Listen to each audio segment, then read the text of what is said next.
thank you for inviting me on. It's a pleasure to be with you. And like any politician, I'm more than happy to answer questions and tell a story.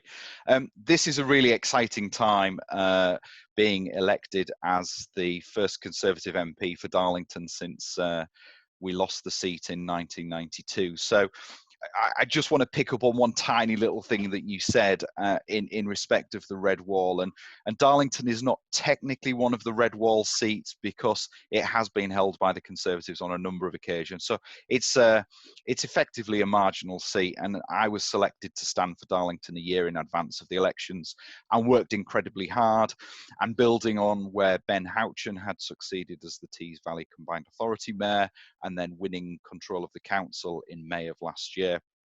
The signs were always very positive that we were going to win Darlington. There are some other outlying seats that we hadn't anticipated we would win, which fell to us in December, and that's fantastic.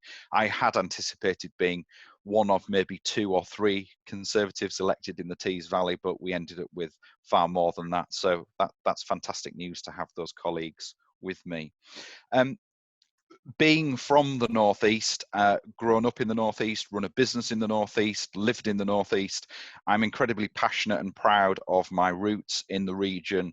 And it's always been a long-held ambition of mine to be in Parliament, but to be able to do that for a great northern town like Darlington is an immense privilege, because Darlington has a huge history of innovation, enterprise, ingenuity that has seen things exported all over the world, and Darlington has got a great story to tell about its past. And I believe that Darlington has got a great future as well, and I believe that part of my role as that Member of Parliament for Darlington is to serve as its ambassador and be a champion for all that is good and great about it. And telling our story is also part of making sure that businesses who are potentially looking for sites to start their enterprise or to relocate their enterprise, Darlington is at the front of their minds. And even during the course of the coronavirus pandemic, I have continued to have discussions both with Ben Houchen, the council, and other businesses who are continuing to explore the option of coming to Darlington. So that's hugely positive, and I see that role of the Conservative members of Parliament championing business in a way that they haven't seen in this region in the past, because of how they've been represented. We also have huge advantages in Darlington in terms of our connectivity. We've got 3 junctions of the town hit the A1. We have got mainline train station, which we've just seen record investments going in, £25 million from Ben Houchen, further £75 million coming from central government to improve that bank top train station, provide us with 2 extra platforms there, increase connectivity both throughout the region, and to increase the numbers of trains on the north-south Edinburgh to London route. So in addition to that, we've also seen the saving of our Tees Valley Airport, Teesside Airport, which is just a complete game changer for the area. Seeing that level of investment going in there, seeing new flights starting, seeing the development of a business park in the area and commercial enterprises coming in. And just last week we saw the announcement that Willis, the aircraft engineering company who are going to carry out repairs to fleets of aircraft for airlines around the world, is just fantastic news. We've also seen in the last 2 weeks Amazon opening their new distribution warehouse at Darlington, with more jobs coming in. So there are some really hugely fantastically positive stories about business, investment, infrastructure, transport in our region, and as I said at the very start, hugely proud to represent this fantastic town.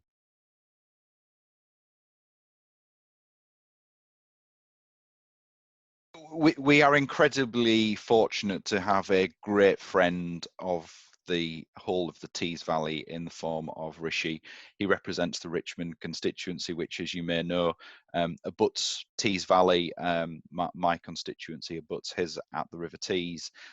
He's a great champion for the area, and the announcement that the Treasury are looking to relocate some of their offices from the southeast to the region is an opportunity for us to potentially take those here into Darlington. So that's number one. I would like to see that.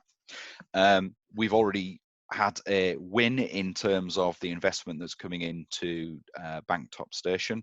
And I've already talked about that in terms of those additional platforms, the extra connectivity, the extra throughput of trains. So that's fantastic news.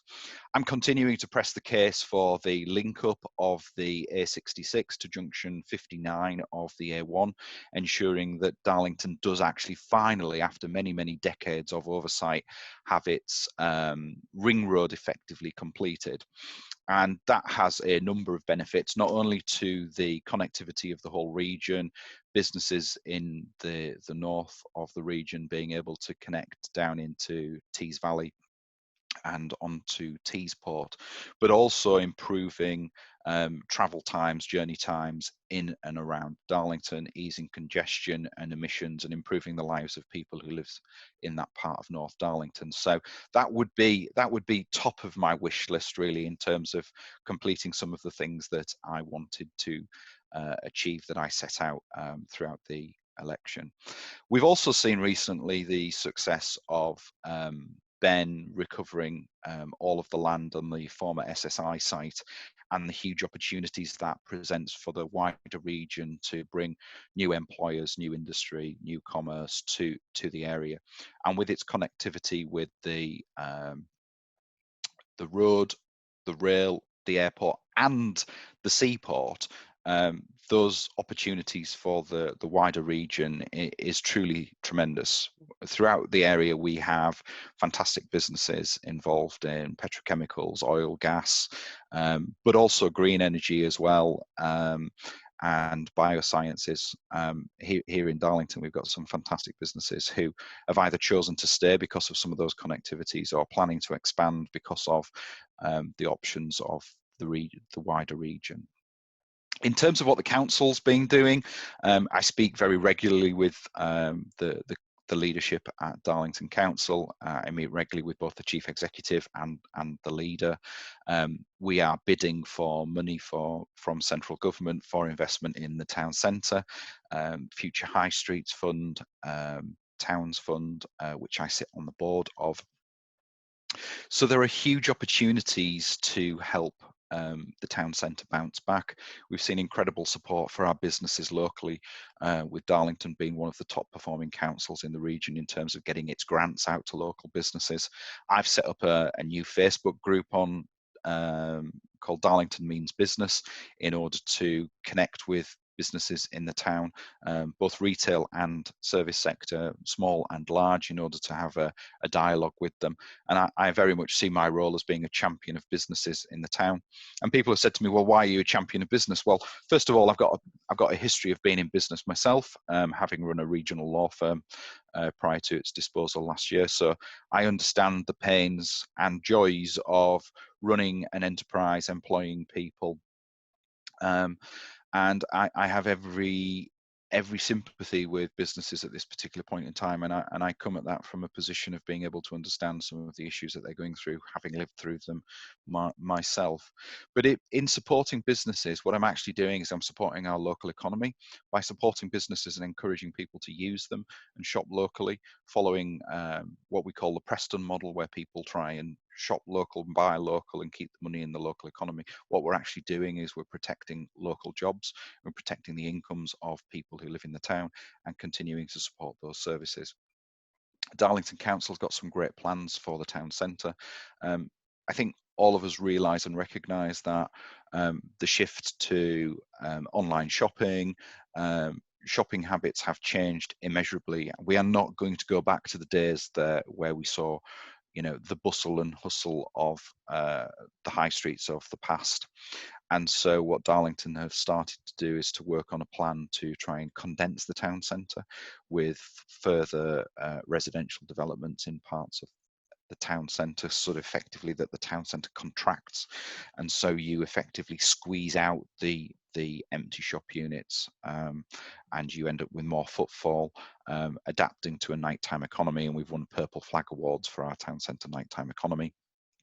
That brings more footfall into the town centre and makes them thriving. shortly before the coronavirus pandemic, Ben Houchen had started to launch his manifesto for re-election, which has now been delayed, obviously, due to the crisis. But one of the most exciting things for us here in Darlington, who suffer sadly with the most expensive car parking charges in the region, Ben had effectively pledged to help underwrite our car parking charges income so that we can effectively move to a model where we've got free town centre parking, which for many people is a barrier to them coming into town and shopping locally. And I'm very keen that that offer or that promise from Ben comes to fruition so that we can help our town centre bounce back. Further down the line on the horizon, we've got the we've got the concern that the new retail village that's being built at Scotch Corner may be damaging potentially to Darlington town centre. Where I've looked to for an example of where that hasn't necessarily been the case is I spent a number of years working in York in close proximity to the out of town village there. And what that actually did is it actually made more people come to York, and they would use both the town centre and also the retail village. They'd extend a stay there. And so whilst we can't reverse that decision, it's not a decision that's been taken by our local authority, it's a decision taken in another local authority area. I think we have to embrace it and we have to accept that it's there, but use it as a springboard for helping to sell the story of our region.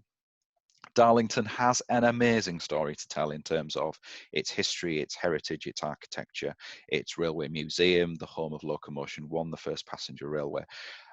There isn't enough done, in my opinion, about encouraging people to come to Darlington and see our history and heritage and our architecture. And using that as a springboard, I think that we can bring far more visitors to Darlington to both visit, stay and shop.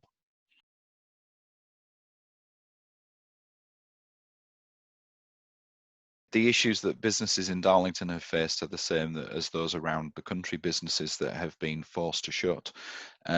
But on a positive note, what we have seen is that many traditional businesses who've remained open, and I'm thinking particularly here about some of our food retailers in the market hall in the centre of town, they've adapted to new ways of working, selling online and taking orders for deliveries, some sorts of services that they hadn't offered in the past.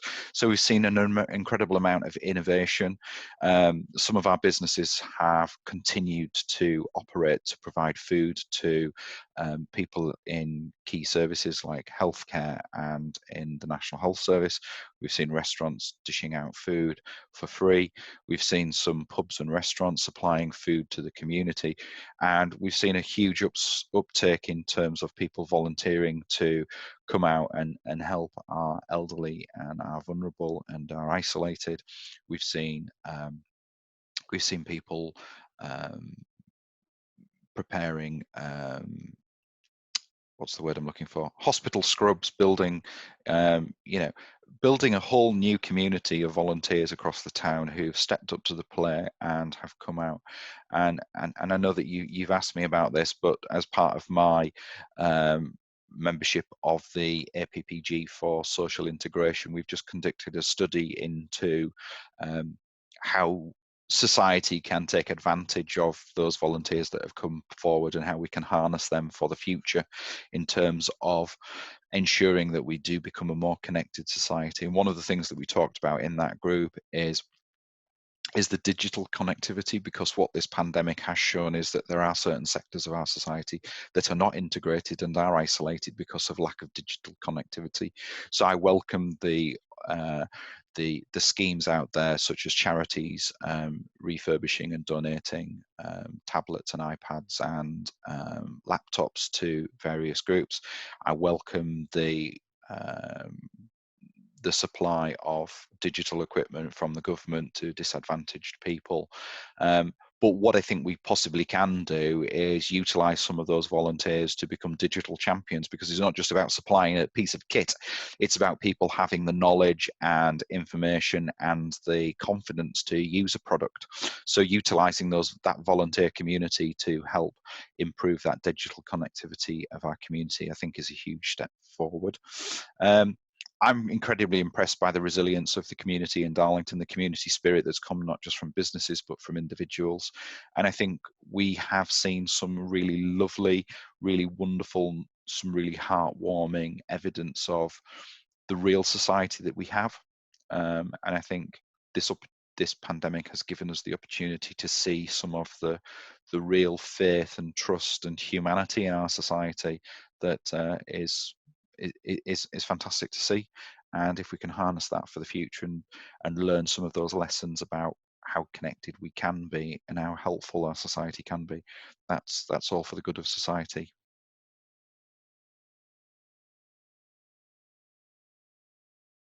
Well, there's a number of things to unpack there, Maria, and I have spent time over the last few days since the announcement of the planned reopening of schools on the 1st of June, talking to teachers and head teachers, talking to union representatives about their concerns about this. I believe that it's right that we start to move out of our lockdown phase and return children to school. I think school is the best place for children to receive their education. I think it's important to remember that schools haven't all been closed. Schools have been open throughout this period, and they have been providing education in the school for children of key workers and vulnerable children. So it's not strictly true to say that the schools have been closed. The schools have been closed to certain children. The government have produced lots and lots of guidance and information for our school sector to help them plan. And from their conference calls that I've had with head teachers over the last few days, they're working incredibly hard to plan. There isn't going to be a uniform picture across Darlington. There's going to be what I would describe as a patchwork of provision, with certain years attending at certain times of the day in certain schools and different patterns in different schools. So it's important that individuals check the provision that's being offered in their local school for their children. But there's two more important things to say, and that the government is always following the scientific and medical advice that's given to them. I know from my daily, my weekly conference calls with the hospital in Darlington that the rates locally of deaths has been falling week on week. We are certainly beyond the peak, and we are certainly back to the levels of numbers pre the peak, and I'm encouraged by that weekly number coming down. Every single one of those deaths is sad and terrible, and my hearts go out to those families affected. But we can't live our entire lives in lockdown, and we can't eliminate risk. There is no such thing as a 100% safe. Every day, every single one of us take risks in our lives, and we are needing to move to a situation where we manage that risk. And I think some of the announcements that have come from government have helped guide schools to be able to do that. But I think the very final, most important thing to say about returning to schools, parents are not compelled to send their children to school. So if they feel that it's not appropriate for their child to be in a school setting, or if their child has certain vulnerabilities, or there are certain family members who are shielding or vulnerable, then it's not appropriate for those children to go to school. So there's no compulsion.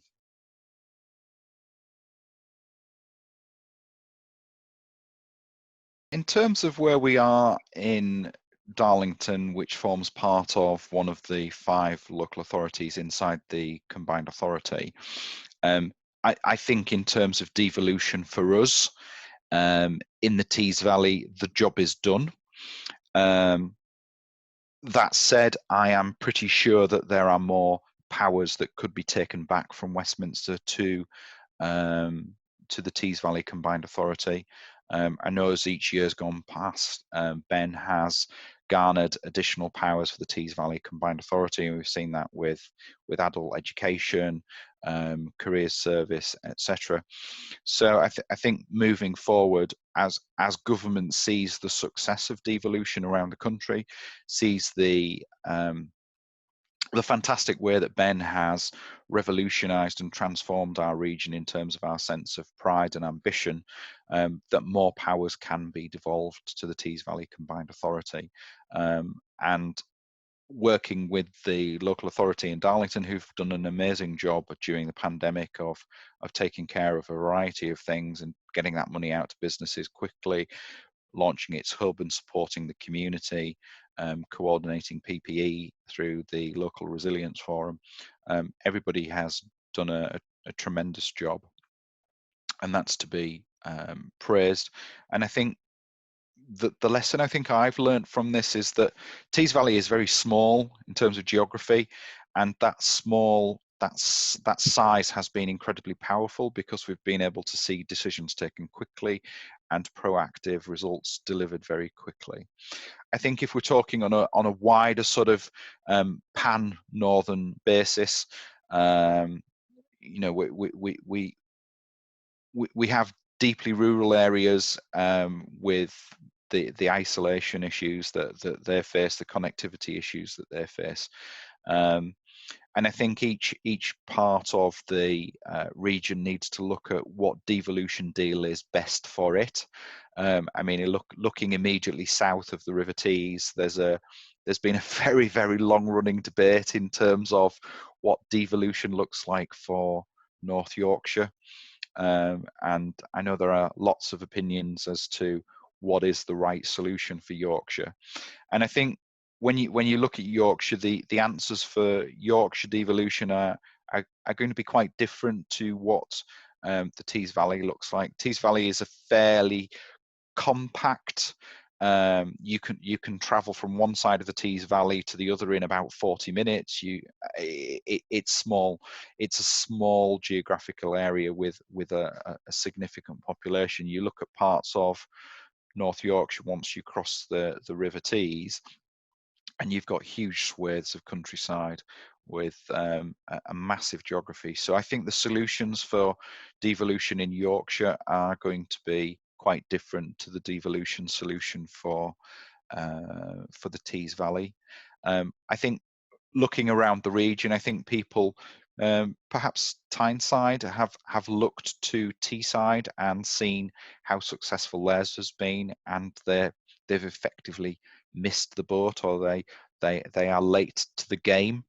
And then you've got the challenges of you know, somewhere like County Durham, for example. What would regional government combined authority devolution look like for County Durham? Because their immediate neighbours would be looking for their own deal. Certainly at the south, you've got Tees Valley already set up. Would combined authority for Tyneside also want to include all of the rural hinterland of County Durham, whose affinity is probably in the south part more closely aligned to Teesside, Darlington and Hartlepool? So there's some huge challenges there. But I for one, I'm a huge fan of devolution. I think for Darlington, for the wider Tees Valley, it's been transformational in terms of what it's done for the region economically, and I think in a large part delivered by Ben, who himself is an inspirational character, an inspirational leader who's helped rejuvenate our sense of pride in the region. And I think people further afield can see the huge benefits that has brought, and if that, I know that has encouraged them to want to get their own devolution deals, because they can see the advantages of money flowing out of Whitehall straight to somebody on the ground in a region who knows how best, who's closer to business community, to the residential population, about what it requires for their community. So yeah, let's have more powers for Tees Valley.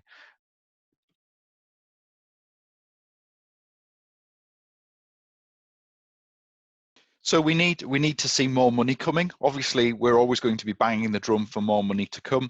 I'm pleased to have seen that investment in our railway station, paid for in part by Tees Valley Combined Authority and in part by central government.